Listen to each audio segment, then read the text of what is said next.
Je suis Théo Lebert et donc j'étais ingénieur de recherche sur le projet Impulse que je viens vous présenter aujourd'hui. Donc le concept du projet Impulse c'était de lier 5 laboratoires lyonnais en consortium pour travailler avec les hôpitaux de Paris sur le sujet des thérapies combinées pour le cancer du pancréas. Donc il faut savoir que le cancer du pancréas, il est particulièrement nocif, le pronostic est très mauvais, en grande partie parce qu'il est détecté tard, mais aussi parce qu'il est difficile à traiter. Et il est difficile à traiter parce que l'environnement tumoral est très dense, il est vascularisé de manière chaotique, et ça fait que dans le cas d'une chimio ou d'une thérapie classique de radio, le traitement n'arrive pas jusqu'aux cellules tumorales, et donc la majorité d'entre elles ne sont pas traitées. L'idée des thérapies combinées, c'est d'utiliser des stimuli physiques, beaucoup existent dans la littérature, pour sensibiliser l'environnement tumoral, sensibiliser la tumeur, principalement dans ce cas-là aux chimiothérapies.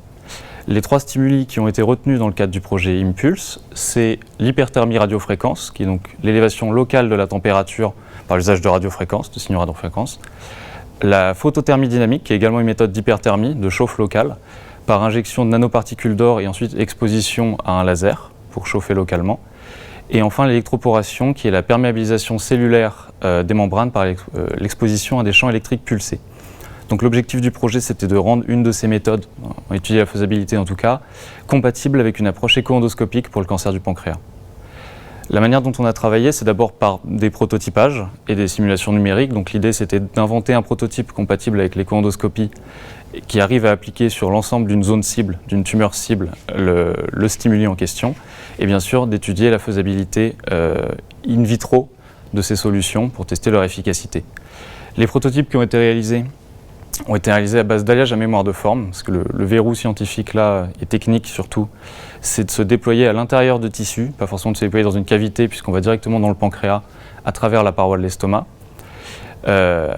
et également de passer dans un tube d'1,50 m de long et de 3,8 mm de diamètre, qui est un écho-endoscope, ce qui est assez compliqué techniquement.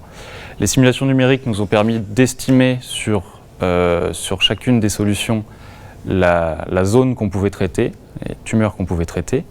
Et enfin, les études in vitro nous ont permis de tester l'électroporation et la photothermie dynamique en tant que solution sur des sphéroïdes, donc qui sont des amas cellulaires de 200 à 300 micromètres dans notre cas. On peut en faire des un petit peu plus gros.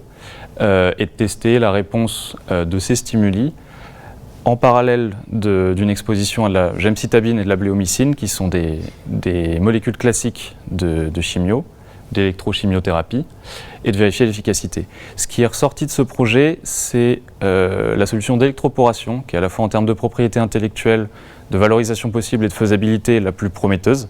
Il faut savoir qu'à l'issue de ce projet, un brevet a été développé en ce sens, un brevet a été déposé même. Une thèse a également été proposée, acceptée et pourvue, j'en suis le doctorant, sur la conception de ce dispositif pour le pousser jusqu'à un prototype utilisable. Et un projet INSERM, toujours en parallèle avec la PHP et plusieurs labos d'Impulse, a été proposé pour pousser ce prototype jusqu'au test porcin et sur petits animaux, donc l'étude préclinique. Je vous remercie de votre attention.